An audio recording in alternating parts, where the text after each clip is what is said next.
ነገ ታኅሳስ 25 እጅግ በጣም ይገርማል እኮ ወገኖች። በአንዲት ጉርሻ ርስተ መንግሥተ ሰማያትን የሚያወርስ ቅዱስ አባት። አደራ እኒህን ቅዱስ ሁሉም ሰው ያውቃቸው ዘንድ የምትችሉ በዕለተ ቀናቸው ልክ 25 የማትችሉ ደግሞ 3 ጊዜ ኮፒ ሊንክ በማድረግ ለሁሉም ሰው እንዲዳረስ አድርጉልኝ። ለቤቱ አዲስ የሆናችሁ ፎሎ ማድረግ እንዳይረሳ። ነገ ታኅሳስ 25 በአንዲት ጉርሻ ስለ አቡነ ሀቢብ ስለ አባ ቡላ ብሎ ለጎረሰ ሰው ርስተ መንግሥተ ሰማያትን የሚያወርስ ቅዱስ አባት። ይህንን ታላቅ ቅዱስ አባት በምን እንመስለዋለን? እኛ ኃጢአተኞች ጣዕመ ዜናውን ነገረ ሕይወቱን ተጋድሎውን ሰምተን እጅግ በጣም ተደስተናል። አባት ሆይ አባትነትህ አንተን ለመሰሉ ቅዱሳን ቢሆንም እንኳን እኛን ኃጢአተኞችና ወራዳ ልጆችህንም ቸል እንደማትለን እናውቃለን። አባ ማን ነው እንዳንተ የክርስቶስን ሕማማት የተሳተፈ? ማንስ ነው እንዳንተ በፈጣሪው ፍቅር ብዙ መከራዎችን የተቀበለ? ማንስ ነው እንዳንተ በአንዲት ጉርሻ አማልዶ ርስተ መንግሥተ ሰማያትን የሚያወርስ?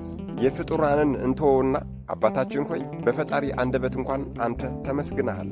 ቅዱሱ አባታችን ሆይ ለአንተ በጸጋ ክብር፣ ምስጋና፣ ስግደት ይገባሃል። በብስራተ መልአክ ቅዱስ ገብርኤል የተጸነሰው ይሄ ቅዱስ አባት የተወለደው ዘመነ ሰማዕታት ላይ ስለነበረ ሳይጠመቅ ለ1 ዓመታት ቆይቷል።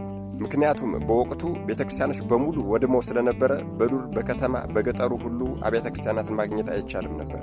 ከ1 ዓመት በኋላ ግን እናታችን ቅድስተ ቅዱሳን ቅድስት ድንግል ማርያም ወላዲተ አምላክ እመብርሃን ወደ ሮሙ ሊቀ ጳጳስ ወደ አባ ሰለባስትሪዮስ ሂድና አጥምቀው አለችው። ሊቀ ጳጳስ አባ ሰለባስትሪዮስም ወደ በረሃ ሄዶ ሊያጠምቀው በሄደ ጊዜ ይሄ ሕፃን ልጅ በእግሩ ቀጥ ብሎ ቆመና እጁን ወደ ላይ ዘርግቶ አሃዱ አብ ቅዱስ፣ አሃዱ ወልድ ቅዱስ፣ አሃዱ ውእቱ መንፈስ ቅዱስ ብሎ 3 ጊዜ ሰገደ።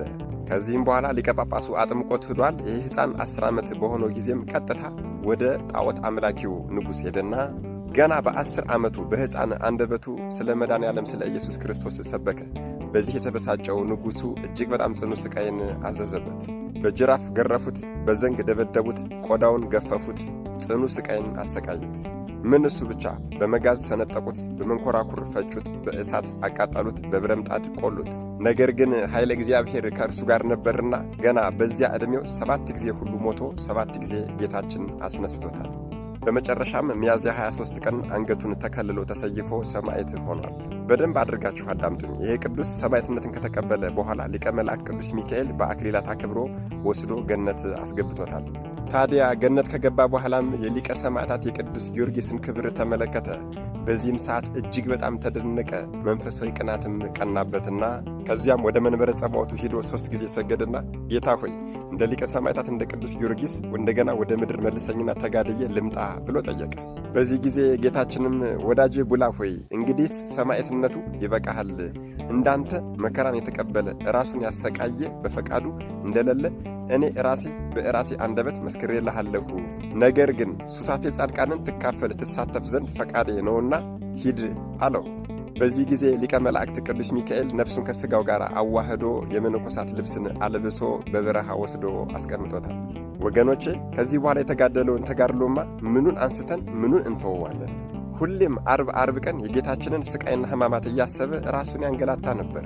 ራሱን በዛንጀር ይገርፋል፣ ፊቱን በድንጋይ ጥፊ ይመታል፣ የገላውን ሥጋ እየቆራረጠ ለዱር አራዊት ይሰጣል።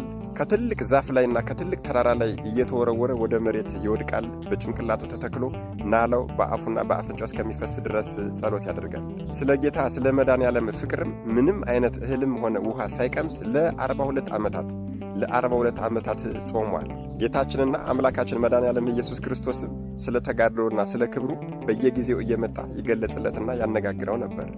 የሚገለጽለትም እንደተወለደ፣ እንደተጠመቀ፣ እንደተሰቀለ፣ እንደተነሳ፣ እንደአረገ እየሆነ ነበር።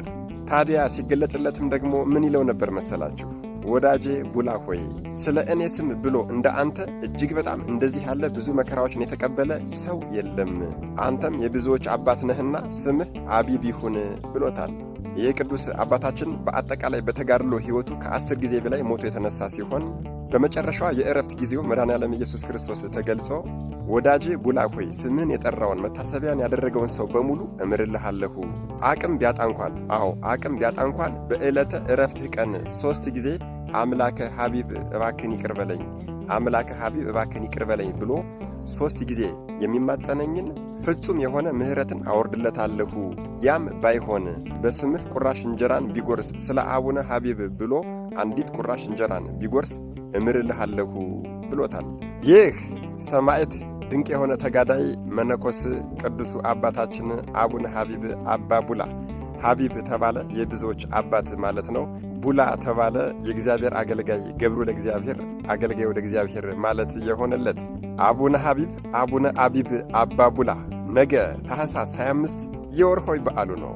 መድኃኔዓለም ኢየሱስ ክርስቶስ ከታላቁ አባታችን ከአቡነ ሐቢብ አባ ቡላ ረድኤት፣ በረከት፣ ምልጃ፣ ቃል ኪዳን፣ ፍቅር አይለየን። አሜን። ይቆየን።